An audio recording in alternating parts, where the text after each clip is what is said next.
Guys, আপনার বাসা খুলনা অথবা এর আশেপাশে, অথচ এখন পর্যন্ত এই মোহাম্মদনগর রেল স্টেশনে আসেন না অথবা চিনেন না, তার মানে আপনি অনেক লসে আছেন। এন্ড গাইস, ফেসবুক এবং ইউটিউবে অনেক ভিডিও দেখছে এই জায়গাটার, কিন্তু কখনো সময় করে আসা হয় না। এন্ড আজকে আসছে এবং আপনাদের সাথে অবশ্যই শেয়ার করব জায়গাটা কেমন এবং এই জায়গাটাতে কারা আসে, এবং পাশাপাশি আপনাদেরকে এমন কিছু দৃশ্য দেখাবো যেগুলো দেখতে আপনারা মোটেও প্রস্তুত নয়। সো গাইস, আপনারা যেটা করবেন তাড়াতাড়ি এই ভিডিওতে একটা লাইক করে দিবেন। এন্ড ফেসবুক থেকে যারা দেখছেন অবশ্যই পেজটাকে ফলো করবেন এবং ইউটিউব থেকে দেখলে সাবস্ক্রাইব করে রাখবেন।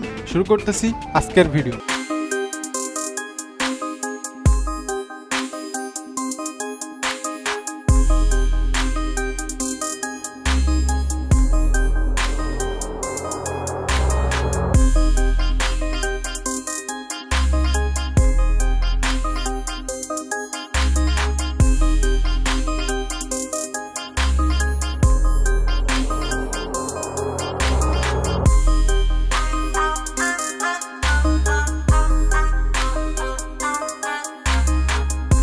সো গাইস, আমরা বিকাল 5টার সময় এই রেল লাইনে চলে আসি, কারণ বিকালবেলাটা পারফেক্ট টাইম এই জায়গাটার সৌন্দর্য উপভোগ করার জন্য। অ্যান্ড এই পাশে দেখতেছেন যে বড় একটা সাইনবোর্ড আছে, এবং এই সাইনবোর্ডটা এই বাম পাশেও আছে, ডান পাশেও আছে, অ্যান্ড আদার সাইডেও আছে। অ্যান্ড গাইস, আমরা যেটা করি, আমরা একটু অন্য সাইড দিয়ে রেল লাইনে আসছিলাম, কারণ আমাদের বাসা এই পাশেই কৃষ্ণনগর। সো মেইন রোডটা আমরা ইউজ করি না। অ্যান্ড মেইন রোড দিয়ে কীভাবে আসতে হবে অ্যান্ড জায়গাটা যারা চিনেন না তাদের জন্য আমি ভিডিওতে দেখিয়ে দেবো আপনারা কীভাবে কোত্থেকে আসবেন। গাইস, এখানে যাদেরকে দেখতে পাচ্ছেন সবার বাসায় আশেপাশে, যার কারণে সবাই বিকাল টাইম এইখানেই কাটায়, কারণ এই সুন্দর নিরিবিলি পরিবেশ এবং সুন্দর একটা ঠান্ডা আবহাওয়া এবং বাতাস প্লাস এই সুন্দর দৃশ্যগুলো দেখতে সবাই বিকালে সময় কাটাইতে এখানে কিন্তু চলে আসে। অ্যান্ড গাইস, এই রেল স্টেশনটা থেকে কিন্তু আপনারা মোংলা যেতে পারবেন এবং অন্য সাইড দিয়ে যশোর বেনাপোল যেতে পারবেন, এবং কোথায় কয়টার সময় ট্রেন পাওয়া যায় সেটা আমি ভিডিও লাস্টের দিকে দেখিয়ে দিব। অ্যান্ড এইখানে আসলে ছোট ছোট অনেকগুলো দোকান পাবেন আপনারা, সিগারেট, পানির, চকলেট, মুড়ি, চানাচুর এগুলো খাওয়ার জন্য। অ্যান্ড এই দোকানদার তো নিজেরটা নিজেই খেয়ে ফেলতেছে, জানি না ব্যবসায় কতটা লাভ হয়, লাভের গুড় টিপটাই খাওয়ার মতো অবস্থা। অ্যান্ড এখানে একটা চাচারে দেখতে পাবেন, সবসময় পাবেন এই দুইজনকে। এখানে আসলে আপনারা চা নাস্তার কাজটা সেরে নিতে পারবেন। অ্যান্ড এই আরেকটা সাইনবোর্ড। অ্যান্ড গাইস, এই পুরো রেল স্টেশনটা কিন্তু এরকম লাইট ব্যবহার করা হয়েছে, যার কারণে সন্ধ্যা পরে এখানে আলোক স্বল্পতার কোনো সমস্যা নাই, একদম আলো ঝলমলে একটা পরিবেশ পাবেন। সন্ধ্যার পরে আপনাদের আরও বেশি ভালো লাগবে। অ্যান্ড গাইস, সত্যি কথা বলতে বিকালবেলার ওয়েদারটা এত সুন্দর এবং এত জোস, আপনার যদি মন খারাপ থাকে তাহলে অবশ্যই এখানে এসে দেখুন। একবার আসলে অবশ্যই আপনার মন ভালো হতে বাধ্য। ক্যামেরার ফ্রেমে এই মুহূর্তে একটা কাপল দেখা যাচ্ছে, তারা নিজেদের ভিতরে গল্প করতেছে এবং রেল লাইনে হাঁটাহাঁটি করতেছে। অ্যান্ড গাইস, যারা ছবি তুলতে ভালোবাসেন, ভিডিও করতে ভালোবাসেন, শর্ট বানান বা রিলস বানান, এই জায়গাটা কিন্তু তাদের জন্য একদমই পারফেক্ট। এখানে সবাই আসে এবং ছবি তুলে যে যার মতো পছন্দ মতো। অ্যান্ড ছবি তুলে এখানে আসার পরে আসলে ছবি তুলে ফেসবুকে আপলোড দেয় না এমন মানুষ পাওয়া যাবে না।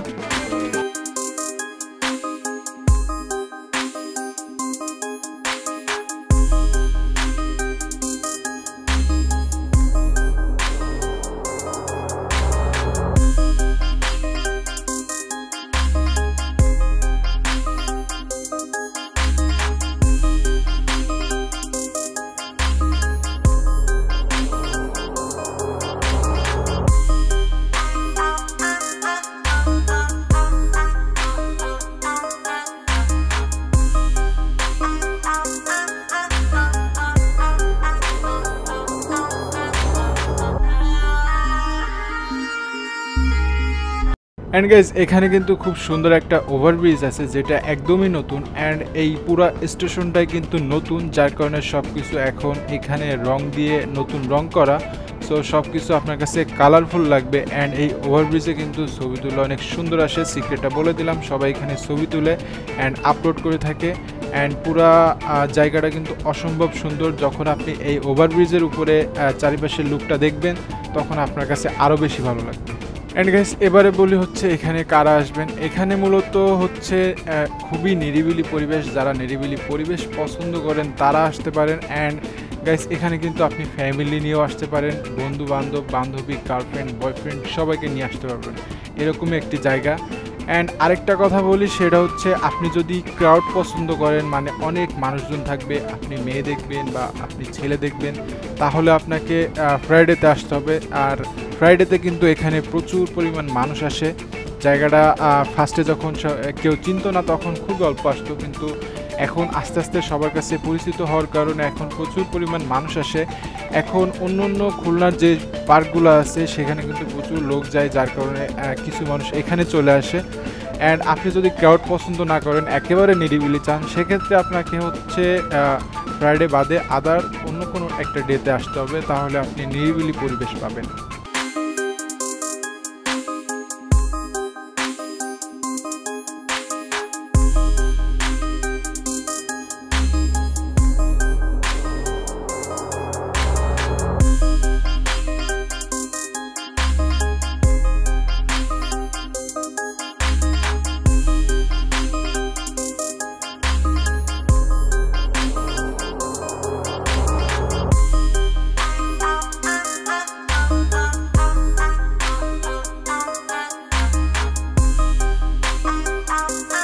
সো গাইস, ভিডিওর এই পর্যায়ে আপনাদের কাছে ছোট্ট একটা রিকোয়েস্ট, প্লিজ আমার ভিডিওতে একটা লাইক করে দিবেন। আপনাদেরই এলাকার সন্তান, খুলনার ছেলে, আপনারা একটু সাপোর্ট করবেন প্লিজ।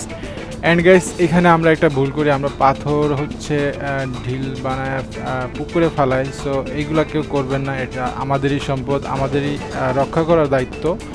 অ্যান্ড গাইস একটা কথা বলতে চাই, সেটা হচ্ছে আপনি আমার মতো অনেক ছেলে আছে, তারা হচ্ছে মেয়ে দেখতে পছন্দ করে, তারা অবশ্যই আগেই বলছি ফ্রাইডেতে আসবেন, তাহলে আপনারা আপনার গার্লফ্রেন্ড নিয়ে আসতে পারেন এবং এভাবে হাতে হাত ধরে হাঁটতে পারবেন। অ্যান্ড গাইস এই জায়গাটার সৌন্দর্য উপভোগ করতে অবশ্যই আপনাকে বিকালে আসতে হবে। অ্যান্ড গাইস এখানে যদি আগে কেউ এসে থাকেন অবশ্যই কমেন্ট করে জানাবেন। অ্যান্ড অ্যাজ অলওয়েজ আমি হচ্ছে পেট লাভার, সো আমি পশু পাখি দেখলে তাদেরকে আদর করা শুরু করে দেই। অনেক মেয়েদেরকে দেখি যে এরকম দেখলে ছবি তোলার স্বাদ জাগে, আমার আর স্বাদ জাগে নেই। অ্যান্ড গাইস যেটা বলতেছিলাম, যে এইখানে কিন্তু আশেপাশে যত লোক আছে তারা কিন্তু নিরিবিলি সময় কাটাইতে এই রেল লাইনের উপরে এসে বসে এবং আড্ডা দেয়, কারণ এই এলাকাটা নতুন, এই রেল স্টেশনটা নতুন, এখনও অতটা মানুষ জেনে পারে নাই। অ্যান্ড খুলনার যে সমস্ত পার্কগুলো আছে সেখানে কিন্তু প্রচুর পরিমাণে ক্রাউড হয়, নিরিবিলি পরিবেশ পাওয়া যায় না। তাই নিরিবিলি পরিবেশ পেতে হলে আমি আপনাদেরকে এই জায়গাটা রেকমেন্ড করব। অ্যান্ড গাইস এখানে আসতে হলে আপনাকে প্রথমে খুলনা 0 পয়েন্ট আসতে হবে।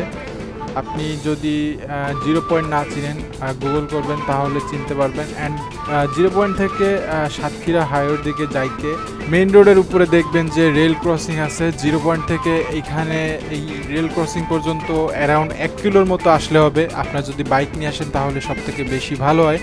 অ্যান্ড হাতের বাম পাশে একটা রোড দেখতে পাবেন, সেই রোড দিয়ে ঢুকে গেলে আপনি পেয়ে যাবেন এই রেল স্টেশনটা। অ্যান্ড যদি না চিনেন অবশ্যই গুগল করবেন, ম্যাপ দেখে আসবেন, না হলে কারোর কাছে শুনলে আপনি ইজিলি পেয়ে যাবেন। And guys that's it for today. আশা করি ভিডিওটি ভালো লেগেছে, ভালো লাগলে অবশ্যই একটা লাইক করে দিবেন, আমার চ্যানেলটা এবং পেজটা ফলো এবং সাবস্ক্রাইব করে দিবেন। দেখা হবে নেক্সট অন্য কোনো একটা ভিডিওতে। টিল দেন সবাই ভালো থাকবেন, খোদা হাফেজ।